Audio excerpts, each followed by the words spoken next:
लाल विकास सिंघल छत्तीसगढ़ में शहीद। विकास छत्तीसगढ़ में नक्सली हमले में हुए शहीद। सीआरपीएफ में डिप्टी कमांडेंट थे शहीद जवान विकास सिंघल। नक्सलियों द्वारा बिछाई गई लाइन माइन में शहीद हुए। विकास 2010 में सीआरपीएफ में भर्ती हुए थे।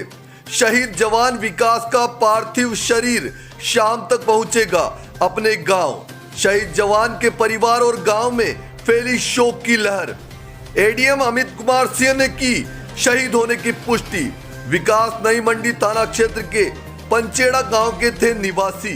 सीआरपीएफ डिप्टी कमांडेंट शहीद विकास सिंघल निवासी गांव पंचेड़ा अपने पीछे एक 4 साल की बेटी और एक 2 साल का बेटा छोड़कर गए हैं। शहीद विकास सिंघल के पिता रविंद्र सिंघल हेडमास्टर के पद से रिटायर्ड होकर अपने परिवार में शहीद विकास सिंघल के अलावा 2 बेटे और अपनी धर्मपत्नी और विकास सिंघल की धर्मपत्नी को संभाल रहे थे। जैसे ही डिप्टी कमांडेंट विकास सिंघल की शहीद होने की सूचना गांव में परिजनों को मिली तो गांव में शहीद विकास सिंघल के घर पर गांव वालों का तांता लग गया। विकास के शहीद होने की सूचना पर परिवार में रो रो कर कोहराम मचा हुआ है। परिजन बताते हैं कि शहीद विकास सिंघल बहुत ही मिलनसार, स्वावलंबी और सभी का मान सम्मान करने वाले थे। हमें गर्व है कि हमारा बेटा देश की रक्षा करते हुए शहीद हुआ है। देर शाम तक शहीद विकास सिंघल का पार्थिव शरीर गांव में पहुंचने की संभावना है। नवभारत समाचार मुजफ्फरनगर उत्तर प्रदेश से विशाल पवन।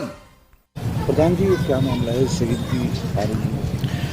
मामला ये है, मेरे गांव पचेंडा कला से विकास कुमार सनोप श्री वीरेंद्र सिंह सिंघल, उनके बेटे का नाम है विकास कुमार।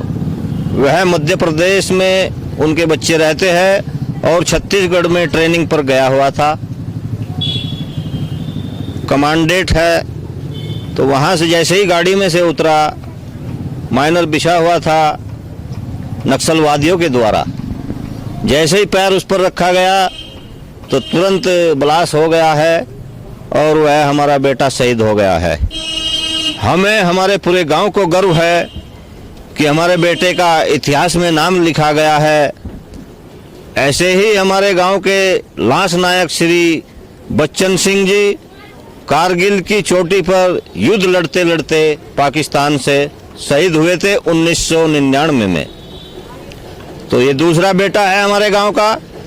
पूरे गांव की आंखें नम हैं और सभी घरों के चूल्हे बंद हो गए हैं। ऐसा बेटा खोया है, जाबाज बेटा खोया है गांव पचेंडा कला, जिला मुजफ्फरनगर, सदर ब्लॉक कोकड़ा, तहसील सदर से।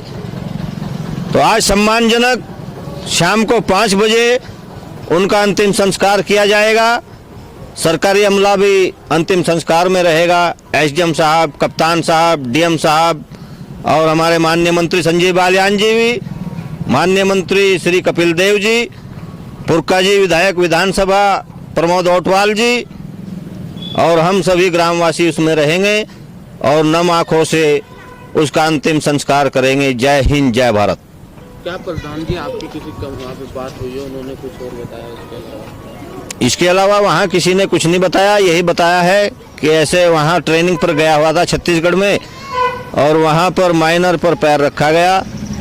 तो फेसबुक पर भी आ रहे हैं फोटो, तो फेसबुक भी यही जाहिर कर रहा है कि हाँ ऐसा ही हुआ है। लेकिन सत्य बात तो वही जान सकते हैं जो उसके साथ में उसके साथी थे, वे भी घायल हुए हैं। अब हम नहीं कह सकते उनमें से भी कोई मौत हुई हो, कोई शहीद हुआ हो। तो कुछ जवान हमारे हॉस्पिटल में एडमिट किए गए हैं। तो हम तो ये कहना चाहते हैं, ऐसा लाल ऐसी माँ ने जन्मा शेरनी ने, हर माँ ऐसे लाल को जन्मे और हमारे सभी बेटे अपने देश के लिए कुर्बान हो जाए तो उनका सुनहरे इतिहास में नाम लिखा जाता है।